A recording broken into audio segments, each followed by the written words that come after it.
It's Wednesday. It's Homer. It's the Marksmen Show. I'm Noah. I'm Landon. And we are back for episode 10. Who would have thought we'd still be doing it? 10 whole episodes and 10 not so consecutive Wednesdays. That's crazy. Last show, we had a competition to see who could make the best snowman with the icicles outside.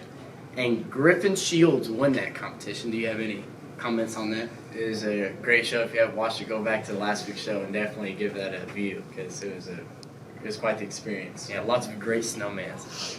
But there's no snow on the ground. It was snowing during lunch, or this morning, but it's freezing outside. Yesterday and today, the highs were 16 and 14 respectively. But Wednesday, when you're watching this, it will thankfully, hopefully be warming up a little bit. Yeah, and this weekend it will finally get to the 40s, so get your swim trunks and maybe the pond or river will be not frozen over and you can swim a little bit. Yep. Upcoming this Friday, Renaissance is holding an event called the Spaghetti Dinner and Silent Auction. And to further explain this concept to us, we have a member of the Renaissance class, Mackenzie Straniva.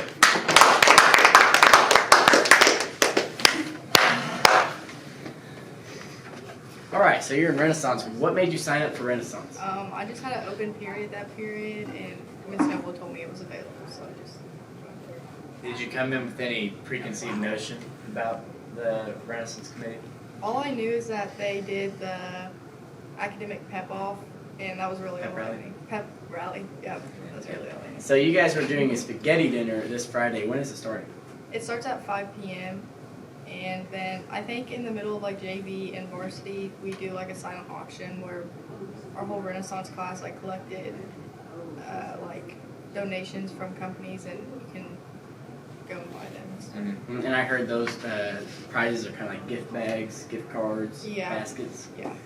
Okay, me and Lane, we were once in Renaissance, and we had the same event, but instead of spaghetti, we had chili. Why is it spaghetti? I don't really know. I just know Mr. Matheson wanted to do spaghetti from the poorhouse, so we all just Okay, kind of so you guys aren't making spaghetti. Oh no. Okay. No. Mm-hmm. All right. So how much does it cost? The ticket's $12. For the whole dinner? Yeah. And can anyone get a ticket? We already sold all of our tickets. It was sold out, so... Yeah. Make sure you can redeem the ticket to get the dinner. Yeah. All right. Make sure you redeem your tickets to get the spaghetti dinner. Once this event's over, what's your next project? We start the lip sync right after it. So. Do you know when that date is? I believe it's April 18th. 2 weeks before the pep rally. Oh. Yeah. Yep. And I heard student council's going to win it this year. So I can't wait for these two events. And she's going to stick around. We're going to play a game. Thank you, Mackenzie. Lots of great deals and snacks you can get. You can swipe in last minute, bid $1 and it's yours.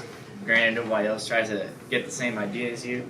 And a reminder, Thursday we'll have a Spanish club meeting ran by the Spanish club president, and Noah dives into sports. Yep, so sports are kicking up even more this week.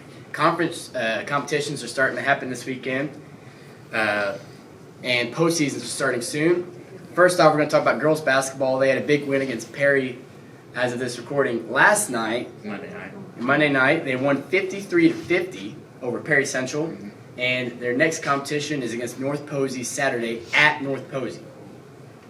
Now we're going to talk about boys basketball. Yep. Boys basketball, we're going to bring on Nolan Gebhardt.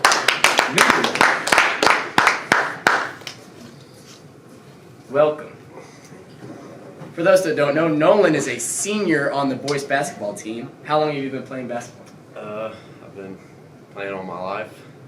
Your whole life? Yeah. How many years? All of them, I guess. Yeah, all right. So you're 18? Yeah, I'm 17. He's going to be playing basketball for his 17th year. Friday, you're playing Gibson Southern. What are the expectations? We're just looking to compete. Gibson Southern's a good matchup, and just work on what we can and just be there.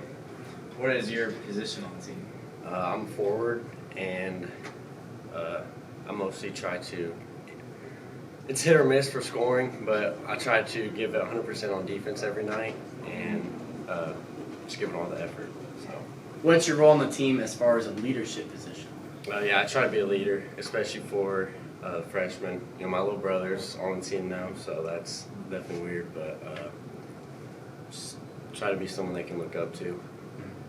Saturday, do you guys have a game? Yes, Saturday we play Crawford, and earlier in the holiday tournament we lost to them by 3 in overtime. I actually missed a 3 for the buzzer beater in that game, but We're gonna bounce back. Yeah, bounce back. When was the last time that we've beaten Crawford County? Have you ever beaten? I've never beaten Crawford County. All right, so this Saturday is going to be the time we're going to beat Crawford, Mm-hmm. and during that game is also Hall of Fame induction. It is. Yep, so that's an even more important time. Mm-hmm. And at this point, we're going to go to Mr. Lyons. All right, we're here with Mr. Lyons to help further explain what it means to be a Hall of Fame inductee. So this Saturday against Crawford County at halftime, Yes. we are inducting 3 new members into the Hall of Fame. And who are these 3 people? Larry Goffnett, our news editor from previous years and school board member, Shane Weigman, and Richard Howe. All right. So we will induct them into the Hall of Fame at 5 o'clock in the auditorium, here in the auditorium, and then hand them their plaques at halftime of the varsity game. All right. So you listed 3 people. Has it always been 3 people? Yes. Why Yes, is it? we have it in the bylaws that we induct 3 people every year. Mhm. So when we're looking down the hallway, why is there plaques for some people, or not plaques, cases full of their jerseys and stuff for the first year, but then recently now it's just a plaque? those were the original inductees for the Hall of Fame. So they got shadow boxes in theirs for the I think there were 5 original. So the very first class got shadow boxes, and then we did plaques after that. Mhm. And last question is, what makes a good candidate to be in the Tell City Athletic Hall of Fame? Okay. Well, I'm glad I brought this. We've got the criteria for the selection. There are 7 people on the selection committee, and what we look for is all-state recognition, multiple all-conference recognition, outstanding college and career accomplishments, and you have to have 2 of those 3. Then there's also outstanding accomplishments in coaching. You must be out of high school for 10 years or no longer an active coach at Tell City High School. Okay? You have to have 2/3 the majority of the vote from the selection committee.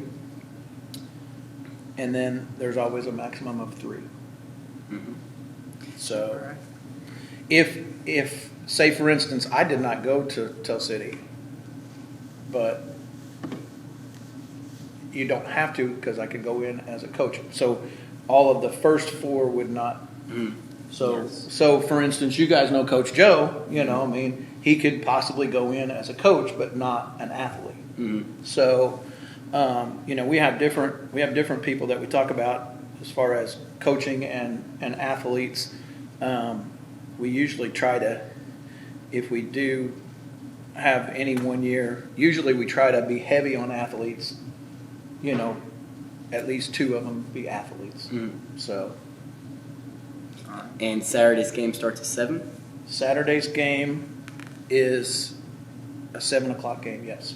So be at the basketball game supporting the boys basketball team at 7 o'clock, and be there for the recognition of the new Hall of Famer. Thank you, Mr. Lyons. Yeah. Thanks, guys. Appreciate it. All right. And we're back. So boys swim doesn't have any competitions coming up soon. Their next competition is PAC prelims next week. But occurring this Thursday, Girls swim. girls swim is having their PAC prelims, followed by this Saturday is their PAC finals competition.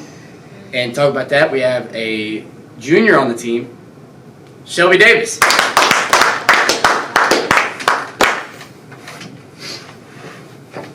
So how long have you been swimming?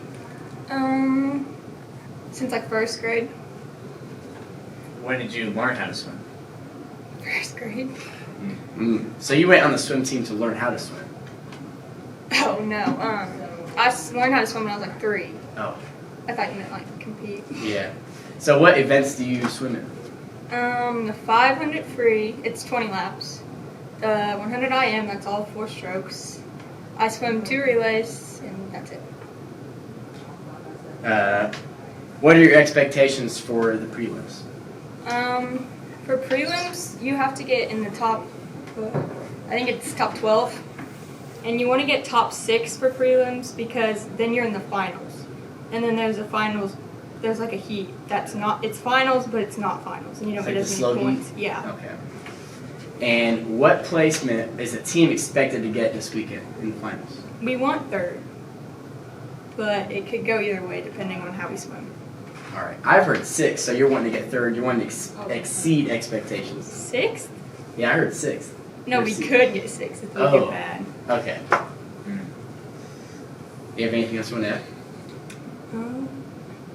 Not really. No? All right. Thank you, Shelby. Alright, to wrap out the sports unit of the Marksmen Show, we'll wrap it up with wrestling, and as of this recording, it'll be tonight, but for you guys, it'll be last night. We're going to go against Portland Central. Should be a chance for us to bounce back after losing last week against New Albany. We've had a long break, had a couple of tough practices, so we should be prepared for that. And we'll have conference this Saturday at Mount Vernon. There is no prelims or anything. Everybody's competing in this one as long as they're healthy and able.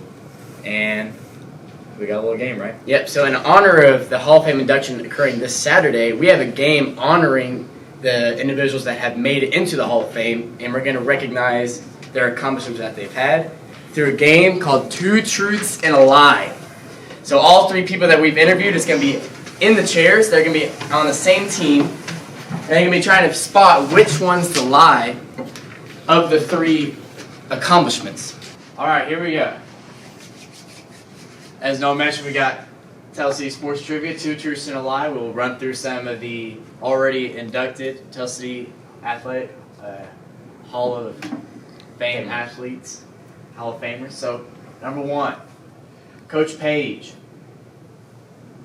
Fact 1, coached the Marksmen swim team for 31 years, IHSA Swim Coach of the Year, and 6-time girls swim sectional champ. What do you guys think is the incorrect or the lie option?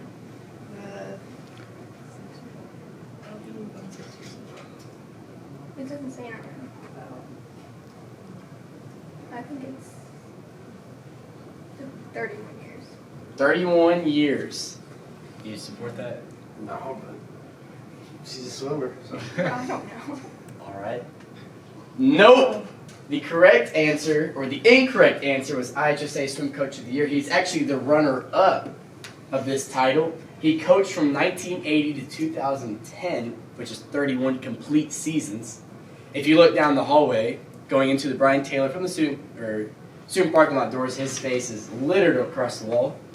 Next question. Pat Malone, All-State football player, played football at WKU, and holds record for most rushing yards in a single game.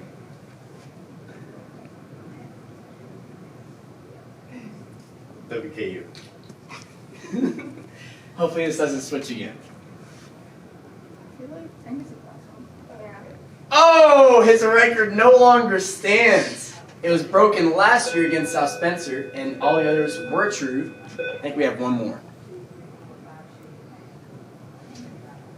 The man, the myth, the legend, Brian Taylor, holds school record for career points, holds school record for career field goal percentage, and played basketball for U of L, then transferred to U of V. Nolan should get this one considering he's a basketball player.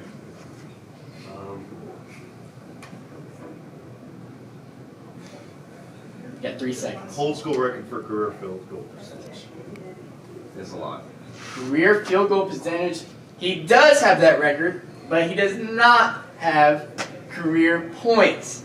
So you guys got 2 right out of the 5, 1 right out of the 5. You guys don't know your sports history. Hopefully you guys get it next time when they talk about the Hall of Fame Saturday, and we'll see you next time on The Marksmen Show.